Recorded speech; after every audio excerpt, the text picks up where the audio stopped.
नमस्कार सम्पूर्ण टेक्निकल दाई युट्युब च्यानल हेरेर बस्नुभएका महानुभावहरूलाई नमस्कार। आज हामी डिबिआरमा हार्ड डिस्क कसरी सेटअप गर्ने त भन्नेतर्फ गइरहेका छौँ। आज नयाँ च्याप्टर लिएर आएका छौँ। हामीले यो डिबिआरमा चाहिँ हार्ड डिस्क हामीले कसरी फिट गर्न सक्छौँ भनेर हामी यसमा हार्ड डिस्क फिट गर्न गइरहेका छौँ। यसको लागि यो चाहिँ यसलाई डिबिआर भन्छ। यो डिबिआरको बट्टाभित्र किलाहरू पनि राखिएको हुन्छ र हार्ड डिस्कको लागि केबलहरू पनि राखिएको हुन्छ। यिनीहरू हार्ड डिस्क केबलहरू भयो। हामी पहिला त बट्टाबाट डिबिआरलाई राम्रोसँग झिकिसके पछाडि यसको यहाँ किलाहरू हुन्छ। यो किलाहरूलाई हामीले राम्ररी खोल्नुपर्छ। 4वटा नट दिएको हुन्छ। यो नटलाई हामीले स्क्रुड्राइभरले खोल्नुपर्ने हुन्छ। बिस्तारै खोल्ने। यो चाहिँ 4 च्यानलको डिबिआर भयो। डिबिआर सब जुनसुकै च्यानल भए पनि हार्ड डिस्क हाल्ने तरिका चाहिँ सेम नै हुन्छ। यो हार्ड डिस्क भनेको चाहिँ हामीले क्यामेराहरूबाट आएको भिडियोलाई रेकर्ड गर्ने, रेकर्ड आएर बस्ने मेमोरी भन्छ। यो चाहिँ हार्ड ड्राइभ भन्छ। यसलाई बिस्तारै खोल्ने।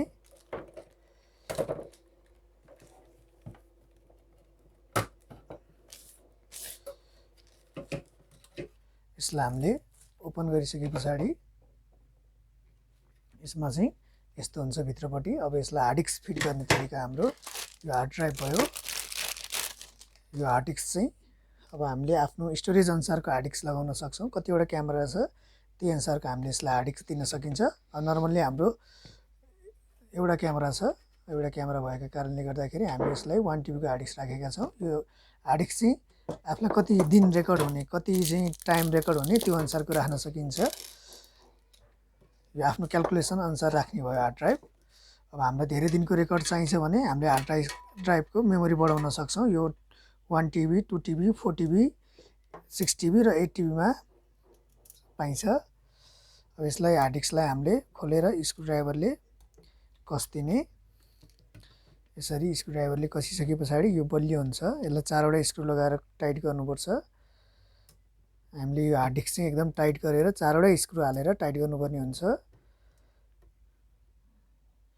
फेरि हामीले स्क्रुड्राइभर चाहिँ 2टा मात्र स्क्रु हालेर छोड्दियो भने यो हल्लिन्छ, थर्किन्छ र हाम्रो हार्ड डिस्क छिटो खराब हुन्छ। हामीले 4वटा यसलाई चाहिँ स्क्रु हालेर टाइट गरे पछाडि यो एकदम बलियो हुन्छ र यसको हिटहरू पनि हाम्रो यो प्लेटमा हिटसिङको पनि काम गर्छ। यो केसिङले यसको हार्ड डिस्कको हिट पनि यो केसिङले हिटसिङको पनि काम गर्ने भयो। अब यो हार्ड डिस्क यसरी फिट हुन्छ, यसरी बस्छ।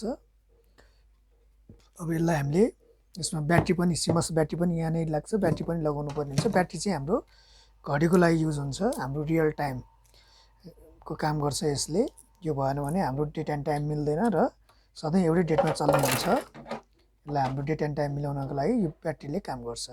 अब यसलाई हामीले केबल जोड्छौँ। यो डाटाको लागि यो साटा केबल भन्छ हार्ड डिस्क। यो हार्ड डिस्कको डाटा चाहिँ जाने केबल भन्छ। यो आएर हामीले यसरी हार्ड डिस्कको पोर्टमा लगाउँछौँ र बोर्डमा, डिबिआरको बोर्डमा हामीले यसरी यहाँनिर यो कालो पोर्ट हुन्छ, यहाँनिर जोड्न सक्छौँ। र पावरको लागि हाम्रो हार्ड डिस्कलाई पावर दिने 12 भोल्ट पावर सप्लाई सिस्टम पनि यो बोर्डबाटै आफै जाने भएको कारणले गर्दाखेरि हामीले एउटा कन्भर्टर ज्याक दिएको हुन्छ। यो यस्तो खाले ज्याक चाहिँ हामीले यहाँनिर यो व्हाइट कलरको यो यहाँ लगाएर यसको चाहिँ हार्ड डिस्कको पावर सेक्सनमा लगाउन सक्छौँ। यहाँनिर तल साटा केबलसँगै टाँसिएको हुन्छ यो पावर। यसको चाहिँ ज्याकको लक मिलाएर राख्नुपर्ने हुन्छ। हाम्रो भित्र डिबिआरको इन्टरनल काम यति नै हुन्छ। अब यसलाई हामीले नर्मल यो केसिङ फिट गरिदिने, कभर लगाइदिने। अब हाम्रो डिबिआरको काम सकियो। यति भइसके पछाडि यसलाई राम्रोसँग हामीले कभर लगाएर स्क्रुले टाइट गरिदिन सक्छौँ। ल यति भएपछि हाम्रो डिबिआरको मेमोरी इन्स्टलेसन, हार्ड ड्राइभ इन्स्टलेसनको काम सकिन्छ।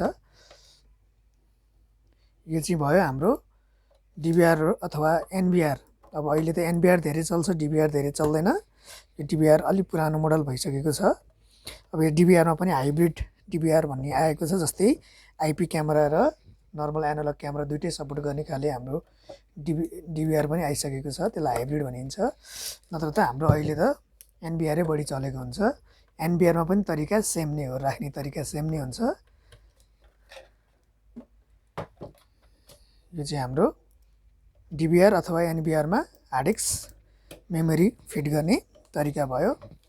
यसरी यो फिट गरे पछाडि अब यहाँ पावर दिइसके पछाडि यसले अन हुन्छ। यति नै हो यसमा राख्ने तरिका। हामीले डिभिआर अथवा एनबिआरमा यसरी नै हार्ड ड्राइभ फिट गर्न सक्छौँ। धन्यवाद।